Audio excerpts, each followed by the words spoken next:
네, 안녕하십니까. 저는 오늘 여러분과 함께 SDGs 생각하기, 미래 기술 발전과 지속 가능성에 대해서 함께 이야기해 볼 송원대학교 철도차량 시스템학과의 김호영 교수라고 합니다.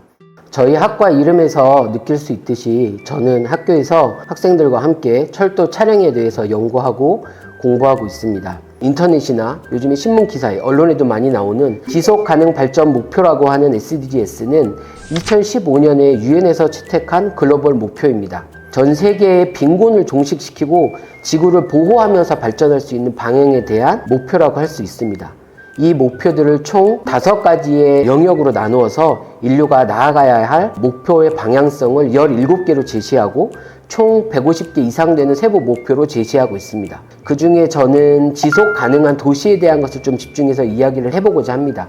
그리고 이것은 결국 생태계 보호와도 연결되어 있지 않을까라고 생각을 하고, 조금 거시적인 개념이긴 하지만 이 모든 활동이 결국은 우리 전 지구촌이 협력을 해서 이루어야 되고, 이렇게 이루어진 목표는 모든 지구촌의 인류에게 골고루 돌아가는 내용이라고 생각을 합니다. 그래서 이런 것들에 대한 기본적인 정의에 기반해서 평등한 기술 개발이 결국 SDG와 잘 연결이 되는지 함께 살펴보도록 하겠습니다.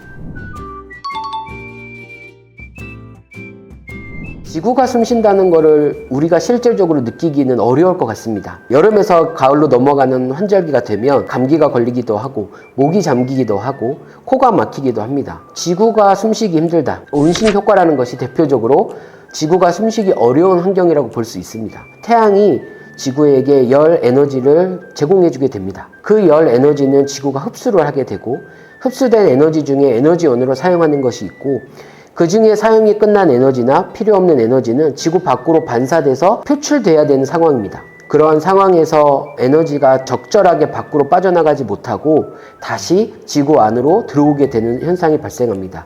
그게 바로 온실가스 또는 오존층이라고 하는, 지구에게 때로는 안전이 필요하기 때문에 있어야 되는 곳이 과도한 에너지가 집결됨으로써 태양열이 바깥으로 빠져나가지 못하고 다시 지구로 반사돼서 들어오는 것을 온실 효과라고 할 수 있습니다. 본 자료에서 보시는 것처럼 실제 이산화탄소가 아니라 다양한 문제 중에 우리는 항상 안전하다고 생각했던 수증기까지도 문제가 될 수 있다는 이론이 있습니다.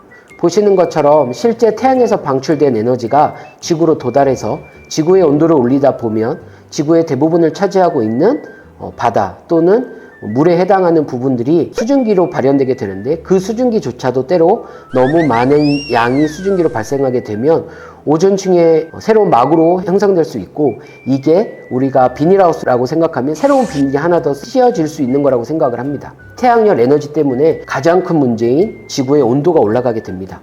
그렇게 올라가게 되면서 실제 발생할 수 있는 가장 큰 문제를 각각 지구의 온도가 1도, 2도, 3도씩 올라가는 상황에 따라서 맞춰서 어떤 문제가 생길 수 있는지에 대해서 알아봤습니다. 1도, 2도라고 하면 크지 않은 온도라고 생각을 합니다. 그런 차원에서 생각을 해보면 온실 효과 때문에 지구의 온도가 1, 2도씩 오르는 것도 크지 않을까라고 생각할 수 있는데, 실제 과학적으로 분석해본 결과 지구의 온도가 단 1도만 올라도 최근에 많이 발생하고 있는 가뭄의 현상이 극대화될 수 있다고 합니다. 우리가 가뭄이라고 하면 가장 큰 재앙 중에 하나라고 생각을 하는데, 그게 지구의 온도가 1도만 더 올라가도 생길 수 있는 현상이라고 합니다. 또 실제 지구의 온도가 2도만 오르더라도 물을 사용할 수 있는 가능성이 20-30%가 감소한다고 합니다. 그리고 3도가 오르게 되면 열대우림의 파괴가 되기 시작한다고 합니다.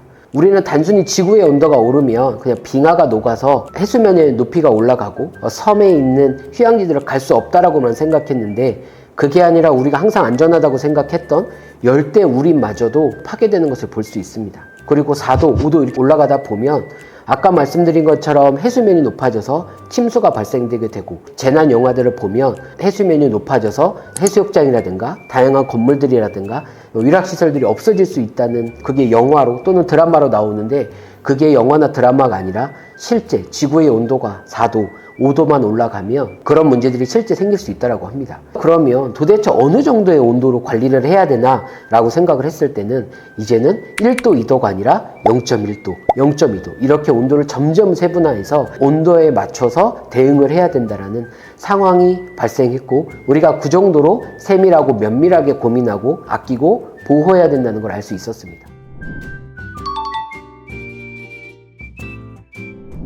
실제 온실가스는 다음과 같은 다양한 원인 때문에 발생을 합니다. 특히 온실가스라고 부르는 것은 가장 크게 우리가 이산화탄소라고 생각을 했는데, 이산화탄소뿐만이 아니라 메탄, 수소, 불산화탄소 또는 이산화질소 같은 여러 가지들이 있습니다. 그런데 더 충격적인 거는 이런 이산화탄소나 메탄 같은 것들이 어떤 우리가 특별한 다양한 활동을 해서 생기는 게 아니라 산림을 벌채, 나무를 베는 것조차에서부터도 이산화탄소가 발생할 수 있고, 메탄 같은 경우는 가축들 또는 습지들, 우리는 거꾸로 그게 환경을 도움을 주게 되고 또 친환경적이라고 생각했던 것들에서부터도 온실가스의 주범인 메탄이 나온다고 합니다. 도대체 온실 효과를 줄이기 위해서는 온실가스를 줄여야 되는데 어떻게 줄여야 될까? 일단 가장 큰 원인인 이산화탄소를 줄이는 것부터 생각을 해보자. 다양한 화석 연료를 사용하는 데부터 이산화탄소가 발생하기 때문에, 물론 최근에 이런 산업 분야에서 이산화탄소를 발생하는 것을 절감하기 위한 다양한 방법으로 태양열 에너지를 사용한다거나 풍력 에너지를 사용한다거나 또 재생에너지를 사용한다라고 하는 방법들을 많이 사용하고 있습니다. 다음의 자료에 보면 실제 이산화탄소를 줄일 수 있는 대책으로 첫 번째로 미래도시 만들기라는 대책을 세워봤습니다. 산업 현장에서 뿐만이 아니라 주거 활동에서도 미래 도시를 만들게 되면 에너지를 재활용하고 기존의 화석 에너지나 이런 것들을 줄일 수 있는 방법을 생각할 수 있습니다. 그래서 교통뿐만이 아니라 경제적인, 에너지적인 또는 안전 분야에서 또는 환경을 통해서 에너지를 재활용을 함으로써 미래 도시를 만들어서 이산화탄소를 줄일 수 있는 방법의 대책의 일환으로 생각할 수 있습니다. 또 어떤 연구자들이 제시한 방법에는 여름 태양이 반가운 도시라는 도시를 만들어 보자는 이야기가 있습니다. 태양에서 줄 수 있는 에너지를 최대한 활용하자는 방법에 대해서, 그 중에 제가 제일 재밌어하는 내용 중에 하나가 뭐냐면, 주차장 위에가 뻥 뚫려 있다 보니까 주차한 자동차로 다시 돌아오다 보면 차 안에가 너무 더운 거죠. 태양 에너지가 많이 오는 곳이니까 이곳에 뭘 했으면 좋겠구나 라는 생각을 했던 사람들이 만든 게 바로 주차장 위에 커버를 씌우는 거였고, 그 커버의 위에 바로 태양열 지별판을 붙이는 거였습니다. 이러한 에너지들을 쓰기 위해서는 에너지들을 모아놓고 이 에너지들을 자유자재로 사용할 수 있고 전송해 줄 수 있는 시스템을 만들어야 합니다. 그리고 최근에는 에너지 자립률에 대해서 얘기들을 많이 하는데, 우리 집에서 사용해야 되는 에너지들은 우리가 다 만들어서 사용을 해보자 라는 이야기들을 합니다. 실제 여름이어도 아주 미세하게 부는 바람들이 있을 거고, 이 바람들은 결국 바람이 이동할 수 있는 길을 잘 만들어주면 그 바람을 우리가 계속해서 순환해서 사용을 할 수 있게 됩니다. 그래서 우리 집안에 바람길을 만들어서 그 바람을 에너지로 변환해서 만들어주는 방법들이 바로 이 여름 태양이 반가운 도시에서 활용할 수 있는 방법입니다.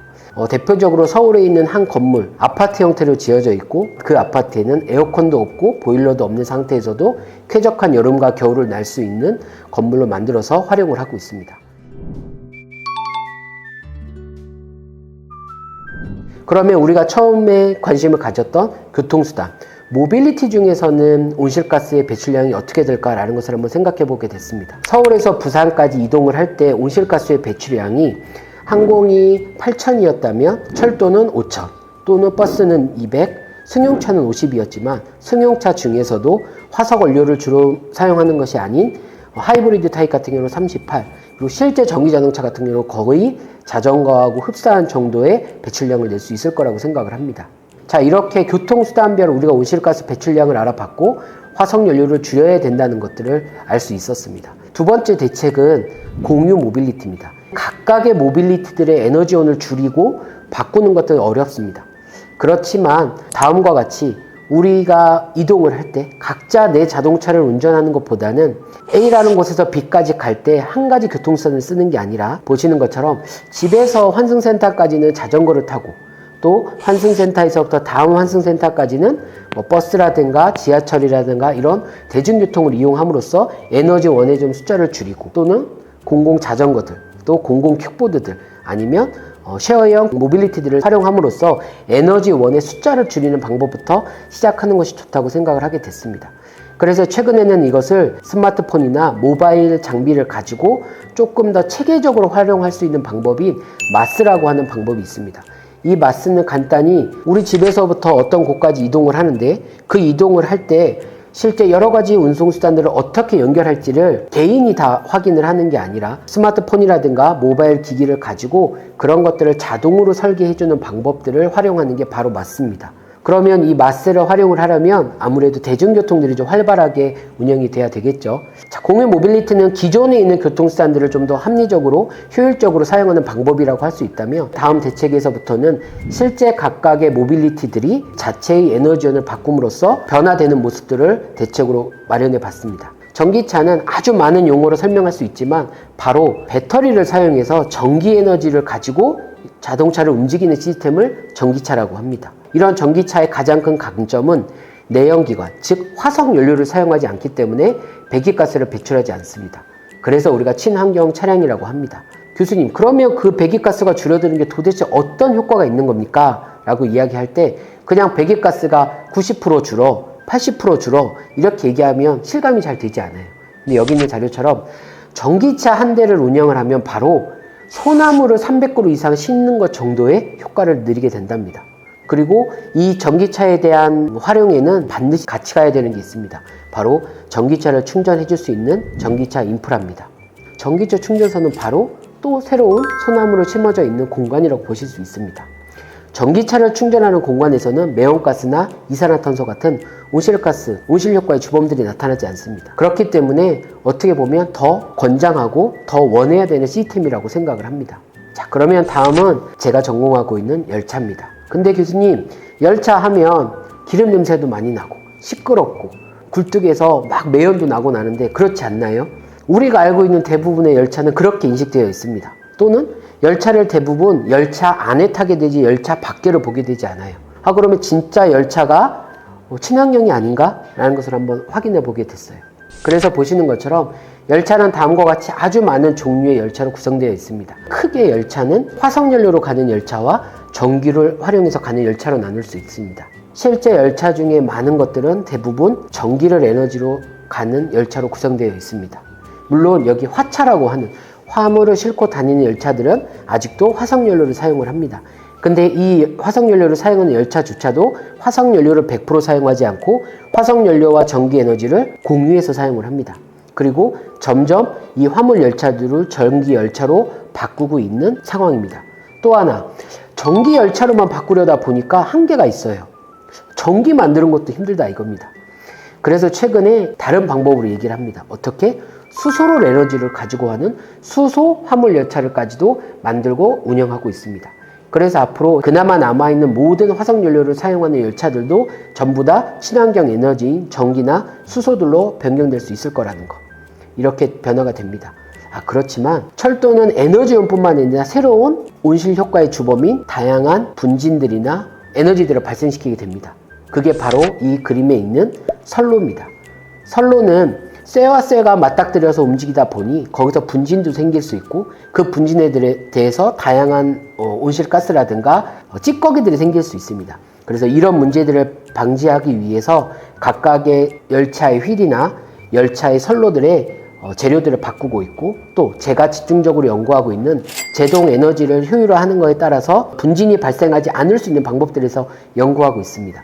선로 위에 복잡한 기구물들이 많이 있습니다. 철도에서는 가선이라고 합니다. 열차는 전기로 움직여야 되기 때문에 전기를 공급해 줄 수 있는 장치가 필요하고, 그 공급을 해줄 수 있는 장치가 바로 저 가선이라는 전선을 통해서 공급이 됩니다. 그런데 교수님, 오른쪽에 있는 그림에는 가선이 없는데요? 네. 그래서 바로 이 가선이 없는 곳에서는 전기 에너지가 아닌 다른 에너지로 이동하는 열차들만 이동할 수 있게 됐습니다. 그래서 제가 아까 말씀드린 수소 열차라는 걸 만드는 이유가 뭐냐면, 전기가 공급되지 않고도 화석연료를 사용하지 않고 운전할 수 있는 열차가 있으면 가선이 있는 곳, 없는 곳을 다 이동할 수 있습니다. 자, 이렇게 친환경 열차에 대해서 한번 알아봤는데, 자, 다음 슬라이드에서는 보시는 것처럼 친환경 열차 중에 미래지향적인 열차에 대해서 한번 말씀드리도록 하겠습니다. 그 중에 하나가 바로 조금 전에 말씀드린 수소 열차입니다. 왼쪽에 있는 수소 열차는 전기를 공급받을 필요도 없고 배터리를 넣을 필요도 없습니다. 공급받은 수소 에너지로 무한정으로 움직일 수 있고, 수소는 우리가 아시다시피 물로 환원될 수 있는 아주 우수한 재료입니다.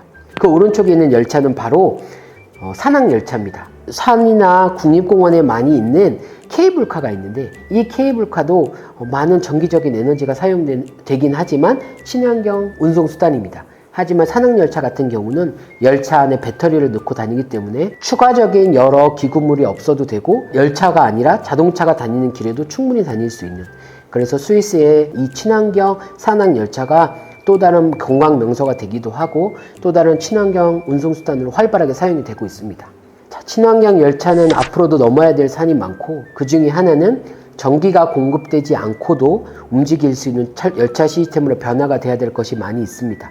그럼에도 불구하고 철도는 다양한 환경과 어우러져서 구성될 수 있습니다. 자, 그러면 교수님, 왜 자율주행을 해야 됩니까? 그리고 왜 자율주행이 필요합니까? 라고 얘기를 하자면 전기 자동차나 화석 에너지를 사용하는 모빌리티나 결국은 운전을 하는 습관이나 패턴에 따라서도 조금 더 많은 환경오염 물질을 발생시킬 수도 있고 조금 더 환경오염을 적게 발생시킬 수가 있습니다. 근데 이거를 운전자에게만 오롯이 맡긴다면 너무나 부담이 크겠죠. 그래서 환경오염을 줄일 수 있는, 환경을 보호하는 측면에서 자율주행을 살펴볼 수 있습니다. 자율주행이 나오기 전에는 내가 운전하지 않고 운전에 도움을 줄 수 있는 도우미 역할을 하는 것부터 시작을 했습니다. 그런데 지금 우리가 공부하고자 하는 자율주행 또는 무인운전은 대리운전, 즉 내가 아닌 제3자, 그 3자가 사람이 아니라 기계가 움직여주는 게 자율주행입니다. 자동차의 여러 부위에 신체 일부가 닿지 못할 수 있는 맹인분들이라든가 신체에 어려움이 있으신 분들도 나의 상황과 상관없이 자동차가 안전하게 운행을 할 수 있는 것이 바로 자율주행입니다. 그래서 이 자율주행 또는 무인운전은 이것이야말로 운전자의 상황에 상관없이 프리하게 움직일 수 있는 것이 다음과 같은 무인운전의 가장 큰 장점입니다. 그러면 이 무인운전 또는 자율운전은 어떻게 할 수 있는 거냐? 그것은 단순히 한 가지, 두 가지의 장치나 장비만 가지고 할 수 있는 게 아니겠죠. 간단히는 내 자동차와 다른 자동차 사이의 관계를 알 수 있도록, 또는 내 자동차가 움직일 수 있도록 자동차 안에 있는 시스템들이 자동으로 움직일 수 있는 시스템, 그리고 이 자동차가 자동차 내, 자동차 외의 정보를 실시간으로 수신받아서 활용을 할 수 있어야 됩니다. 자, 그렇게 그냥 간단하게 이렇게 그림으로 보여드렸는데 이 다음 그림을 보시면 생각보다 복잡합니다. 가장 처음 우리는 쉽게 그냥 안전을 위해서 장착을 해놓는 블랙박스와 같은 시스템이 이제는 자동차의 눈과 같은 역할을 합니다.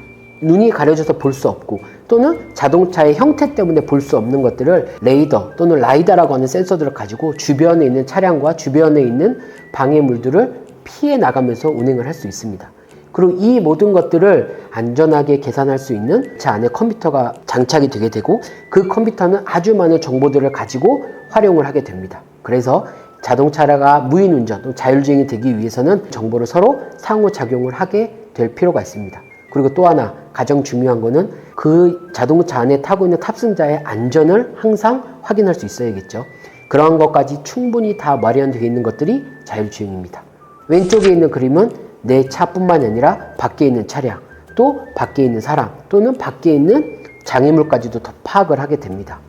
거기에 오른쪽에 있는 상황에서 불과 내 앞뒤에 있는 차량뿐만이 아니라 내 양옆에 또는 내 좌우에 또는 내가 다니고 있는 길의 앞뒤 일정 구간 안에 있는 모든 장애물까지 파악해서 자동차에 타고 있는 탑승자들의 문제가 생기지 않을 수 있도록 운행을 하게 됩니다. 다음 페이지를 보시면 실제 도대체 무인운전이 어떻게 되고 자율주행이 어떻게 되는지를 조금 더 구체적으로 보게 됩니다. 자, 제가 이 자료를 넣게 된 이유가 뭐냐면 무인운전, 자율주행에 대해서 이야기를 하다 보면 제일 많이 걱정하시는 게 이겁니다. 아니 진짜 내가 개입 안 해도 돼? 아, 나는 도저히 못 믿겠어. 나는 여기까지는 개입하고 싶어. 그러면 내가 이렇게 개입하면 자동차가 잘 반응해줘? 이런 이야기들을 많이 합니다. 자, 그런 것처럼 실제 이 무인운전이라는 것도 갑자기 무에서 유를 창조한 게 아니라 각각 단계에 맞춰서 개발되고 파악되고 운행되고 있는 겁니다. 저도 아침에 운전을 해서 왔는데 제 자동차는 100% 비자동합니다. 제가 직접 운전하고 외부의 상황을 파악하고 나도 불편하지 않게 우리가 크루즈 모델이라고 하는 앞뒤의 거리라든가 또 앞뒤 차이의 속도 차이라든가 외부 장애물이라든가 이런 것들에 대해서만 어시스트를 해주는 방법, 그 다음에 또 일정한 상황에 맞춰서 자동으로 운전을 해주는 것까지 1, 2단계가 있고 그 다음부터는 운전자가 일정한 상황에서 요청했을 때만 자동으로 운전해주는 조건부 상황에서의 자동화가 있습니다. 여기까지는 지금도 일반 유인 자동차, 무인 시스템이 아닌 유인 자동차에서도 활발하게 사용하고 있는 부분입니다. 근데 바로 이 단계부터가 실제 무인 운전 또는 자율주행이냐 아니냐로 넘어가게 되는 중요한 부분입니다. 아예 운전자가 개입하지 않은 상태에서도 자동차가 주행을 할 수 있느냐, 이 상태입니다. 그래서 운전자가 있지만 개입하지 않는 상태와 아예 운전자가 없는 상태까지 도달되는 단계로 구분을 합니다. 그래서 무인 운전 또는 자율주행되는 자동차도 갑자기 자율주행이 되지 않는다고 급격하게 문제가 생기는 게 아니라 본인이 커버할 수 없는 상황이 되면 그 이하 단계로 넘어가면서 안전성을 확보하게 됩니다. 그래서 우리가 막연한 무인 운전이나 자율주행에 대한 두려움보다는 이 자동차는 0단계부터 차곡차곡 단계에 맞춰서 운전을 할 수 있는 상황이기 때문에 갑자기 폭주해서 내가 문제가 되지 않고 내가 무인 운전이나 자율주행이 안 되는 상태에서는 비자동화 시켜서 내가 운전을 할 수 있구나 라는 상황이 될 수 있기 때문에 그런 두려움은 우리가 접어둬도 좋을 것 같습니다. 다음은 운전자의 능력입니다. 자, 이 자료를 준비하면서 이 자율주행이나 무인 운전이 과연 어디까지를 포괄적으로 생각을 하고 있는 걸까라고 생각을 해보면 왼쪽에 보면 교통약자들에 대한 문제들이 발현이 됩니다. 그래서 운전자의 능력에 상관없이 활용할 수 있는 좋은 시스템이 바로 이 자율주행이라고 생각합니다. 자, 이건 어떤 이야기냐? 운전자가 약자인 경우가 있습니다. 바로 운전에 대한 능력이 떨어지는 경우에, 또 운전자가 약자가 되었을 경우에는 바로 반대급부적으로 보행자도 약자가 됩니다. 보행자가 아무리 반응 능력도 좋고 또 젊은 청년이어도 운전자가 약자인 상황에는 바로 본인이 보행 약자가 될 수 있습니다. 그런 상황에서 이동의 자유를 운전자나 보행자에게까지 확대시켜 줄 수 있는 능력이 자율주행 기술이라고 할 수 있습니다. 자, 그러면 조금 더 구체적으로 생각을 해보면 나이대별로 어떤 상황에 대해서 반응하는 시간이 점점 길어집니다. 그래서 기술적으로 대응해 줄 필요가 있고 연령대별 반응 시간이나 반응 능력에 관계없이 활용할 수 있는 게 바로 자율주행 또는 무인운전 차량입니다. 이런 것들이 자동차 또는 교통수단에만 국한되어 있는 거냐? 그런 것이 아닙니다. 여러분들이 보고 계신 SNS나 다양한 시스템을 활용하는 능력에서도 차이가 생깁니다. 그래서 자동차에서는 자율주행이 무인운전이 있는 것처럼 우리 일반 시스템은 AI라는 시스템이 도입되면서 여러 약자들, 각각의 분야의 약자들의 도움을 줄 수 있는 시스템이 계속 개발되고 발전되고 있습니다. 그래서 다음 페이지를 보시면 실제 운전자 능력, 내가 30분만 운전을 해도 또는 1시간만 운전해도 너무 피곤하게 되는 또는 반응 속도가 느려진 상태에서는 더 이상 내 능력하고 상관없이 다음과 같이 운전자의 역할을 할 필요도 없이 완벽한 무인 운전이 가능한 시스템이 개발되고 도입되고 있습니다. 그래서 왼쪽에 보시는 것처럼 실제 그냥 현재 자동차 상태같이 전면을 보고 만든 자동차도 있지만 오른쪽에 있는 것처럼 아예 조금 더 좁은 공간의 효율을 높이기 위해서 서로 다른 방향에 거의 침대가 이동하는 것처럼 하는 시스템까지도 개발되고 있습니다. 결국 이런 시스템이 개발이 되려면 운전자의 능력, 운전자의 상황은 전부 다 무관하고 자동차의 능력도 거의 무한대의 능력까지 될 수 있어야 된다라고 생각이 되고 그렇게 되기 위해서 아주 많은 부분에서의 역량들이 개발되고 기술들이 개발되고 있으며 그 기술에 대해서 우리가 충분히 고민하고 또 믿고 진행해도 될 수 있을 거라고 생각을 합니다. 그러면 열차는요? 열차도 자동차같이 여러 단계의 자동화 단계로 구분되어 있습니다.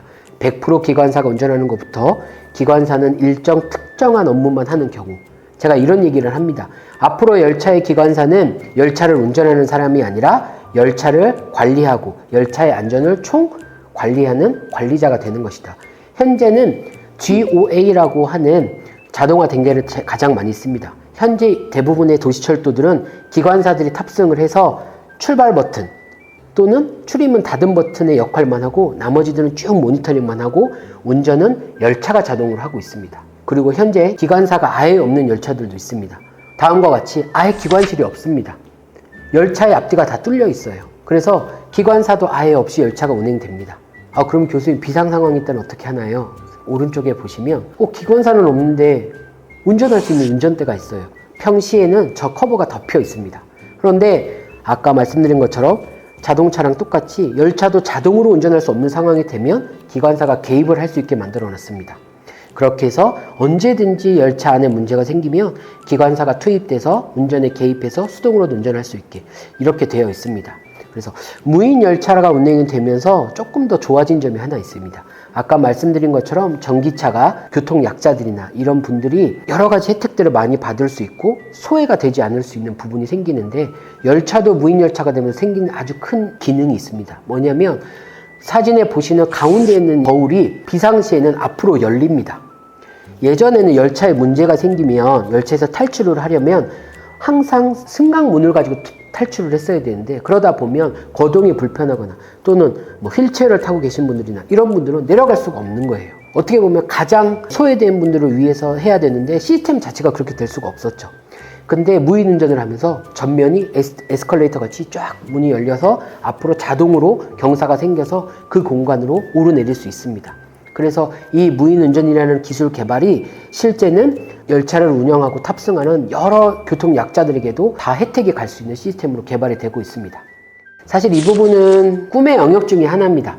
실제 지금은 조종기를 조종하는 드론인데, 그 드론에 사람이 실제 탑승하고 그렇게 탑승한 사람들이 여러 탑승장들을 통해서 광범위하게 좀 움직일 수 있는, 그래서 UAM, 이것을 뭐 도심 항공 교통, 그래서 얼번 에어 모빌리티라고 하는데, 지금도 개발되고 있고 일부 나라나 일부 도시에서는 시범 사업을 하고 있는데 아주 급격하게 발달되고 있고, 앞으로는 택시도 종류를 나눌 것 같습니다. 너 무슨 택시 타고 왔어? A 택시 타고 왔어? B 택시 타고 왔어? 이제는 수상 택시 타고 왔어? 항공 택시 타고 왔어? 이렇게 얘기를 할 수 있는 시대가 되지 않을까라고 생각합니다. 그래서 진짜 마지막 무인 모빌리티는 뭐냐? 혼자 움직이는 걸 지금도 우리가 충분히 할 수 있어요. 근데 제가 이 애니메이션을 보면서 무슨 생각을 했냐면, 지금의 모빌리티, 무인 모빌리티들이 접근하지 못한 부분이 이게 아닐까. 탑승을 하려는 사람이 기분이 나쁘면 윙크도 해주고 감정도 불어마주고 이렇게 하더라고요. 그래서 아마 미래 모빌리티, 우리가 지금은 그냥 승차감 정도의 도움을 준다면 개인적인 감정이나 이런 것들까지도 컨트롤 해줄 수 있고 도움을 줄 수 있는 게 미래 모빌리티의 남은 과제가 아닐까라고 생각을 합니다. 자, 이제 모빌리티는 결국 자동차, 비행기, 뭐 열차 이렇게 나누지 않을 겁니다. 모든 모빌리티는 하나로 모아지게 되고, 결국 이 모빌리티들은 결국 거리에 따라서 구분이 되게 될 겁니다. 여기서 한 2-3km 되는 거리는 나는 그냥 킥보드 타고 갈 거야. 나는 한 10km 정도 떨어져 있는데 공유형 모빌리티 A 택시 타고 갈 거야. 부산까지 가야 되는데 빨리 가고 싶어서 나 이번에는 에어 택시 타고 갈 거야. 이렇게 결국 모두가 아주 자유로운 이동을 위한 모빌리티 시스템으로 바뀔 겁니다. 교수님, 근데 지금도 그렇잖아요. 맞습니다. 그런데 예를 들면 공항도 멀고 또 터미널도 먼 도외 지역 같은 경우는 이동하기가 힘들어요.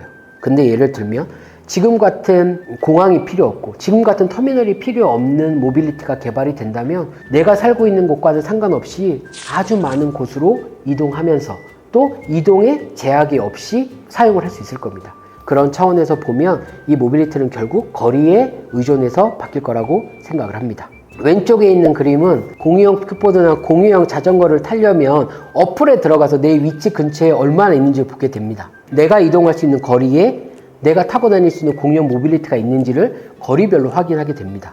이 그림은 바로 어떤 내용이냐면 500m 안에 지하철이 있는지 없는지를 봅니다. 서울에 예전 지하철을 설치하고 운영하는 정책이 뭐였냐면, 서울의 모든 거주지의 문에서 나와서 지하철역까지 5분 내지 10분 안에 접근할 수 있도록 하겠다라는 게 정책 중에 하나였습니다.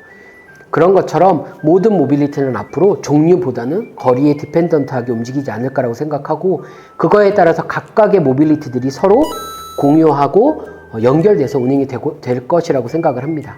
여태까지는 뭐 버스 타고 어디까지, 뭐 택시 타고 어디까지, 내가 운전해서 어디까지 이렇게 했다면, 또는 이 도로는 자동차가 다니는 도로, 또 지하철을 타려면 지하철이 다니는 길로, 이런 환경이었다면 앞으로는 이렇게 바뀌지 않을까요? 모빌리티를 기다리는 동안 정류장은 나의 업무 환경이나 또는 휴게 공간이 되고, 그 정류장은 단순히 한 가지 모빌리티가 아니라 다양한 모빌리티와 연계돼서 탑승을 하게 되고, 또 단거리 장거리 할 거 없이 내가 다양한 모빌리티를 다 탈 수 있고, 거기에 운전자만이 무인이 아니라 작업까지도 무인이 할 수 있는, 우리가 요즘에 많이 쓰는 뭐 무슨 새벽 배송, 무슨 집 앞 배송 이런 것처럼 내가 정류소에서 기다리고 있는데 다음 이동하는 곳까지 그 사이에 모빌리티들이 다 연계되어 있기 때문에 언제 그 모빌리티가 나한테 올 거고 나한테는 얼마만의 시간이 있을 거라는 것을 정확하게 알 수 있고, 그렇게 정확한 시간 앞에서 이제는 집 앞 배송, 새벽 배송이 아니라 정거장 배송 이렇게 갖출 수 있겠죠. 그래서 사람들이 들고 다니지 않고 화물차 안에 서비스 로봇이 타 있고 차가 도착하면 서비스 로봇이 내려서 정거장에 있는 사람들에게 전달해 줄 수 있는, 점점 시간을 더 촘촘하게, 더 시간을 점점 효율적으로 쓸 수 있을 거라고 생각을 합니다. 다음 슬라이드는 도시를 조금 더 브로드하게 좀 볼 수 있는 모식도입니다. 예를 들면 앞에서 배웠던 UAM 같은 경우가 내릴 수 있는 정류장이 실제 존재하는 거죠. 그래서 예전에는 버스 타고 가다가 버스 정류장 앞에 내려서 걸어서 지하철역에 가서 환승을 했다면, 지금은 내가 UAM을 타고 가서 환승센터에 가서 내리면 환승센터에서 바로 지하철로 내려가는 엘리베이터를 타고 내려간다든가, 또는 그 지하철이 진짜 지하에 다니는 게 아니라 실제 우리가 원하는 곳이 있다면 일부는 지하로, 일부는 지상으로, 또는 내가 가서 쉐어링 카를 빌려서 내가 운전하는 게 아니라 저 환승센터 안에는 쉐어링 카가 있고 내가 이동하는 거리, 이동하는 위치까지에 맞춰서 최적합한 곳까지 나를 이동시켜줘서 그 모빌리티에 탑승하고 이동할 수 있게. 모식도에 보시면 특이한 점이 자동차의 모양이 현재 자동차 모양과 다른 형태가 있습니다. 바로 그냥 네모 박스 같이, 그쵸? 축구 박스 같이 생긴 것들이 많이 있습니다. 앞으로는 자동차가 꼭 앞으로만 이동해야 된다는 개념도 버리게 될 겁니다. 그런 차원에서 보시면 조금 더 미래 사회를 구체적으로 그려놓은 사진이 아닐까라고 생각을 합니다. 자, 다음 사진은 A라는 기업에서 만들 수 있는 모든 모빌리티가 적용될 미래 사회를 한번 그려본 겁니다. UAM이 내릴 수 있는 조금 더 현실적인 곳, 그 다음에 실제 도로교통을 다닐 수 있는 모빌리티들이 어떤 식으로 체결되고 탑승하고 분리되는지, 도로를 다니고 있는 모빌리티끼리도 결합하고 분리할 수 있는 형태의 그림이 그려져 있습니다. 철도에서도 이런 적이 많이 있습니다. 제가 가끔 광주에서 서울로 출장을 가다 보면 익산역에 쓰게 되는데, 익산역에서는 철도를 붙였다 띄었다 합니다. 그런 것처럼 모빌리티의 형태 자체도 결정되는 게 아닐 수 있습니다. 보시는 것처럼 광주에서 대중교통 및 공유 모빌리티를 활용해서 서울로 출장을 가고 싶다라고 LLM 프로그램에 또 GPT나 물어보면 이렇게 나옵니다. 대중교통하고 모빌리티를 연계해서 가시면 좋아요. 그래서 가장 먼 거리는 고속열차를 타고 가시고 출발지에서 목적지까지는 공유 모빌리티를 사용하십시오. 그래서 여기 보면 출장지 인근에서 공유 킥보드나 택시를 타고 일단은 광주 송정역까지 가십시오. 광주에서 서울까지는 고속열차를 타고 가고 도착한 서울역에서는 공유 킥보드 또는 공유형 쉐어 자동차를 빌려서 타고 이동하시면 좋습니다. 또는 택시를 호출해서 이동하시면 좋습니다. 본인이 가지고 있는 그 모빌리티를 사용하는 내용은 없죠. 이렇듯 앞으로는 모빌리티는 소유의 개념이 아니라 공유하고 활용에 더 방점이 찍히지 않을까라고 생각을 합니다. 그래서 아마 여러분들도 여러 곳을 이동하거나 출장을 다니시다 보면 이동을 하실 때 이런 방법을 택해 보시면 어떨까라고 생각을 합니다.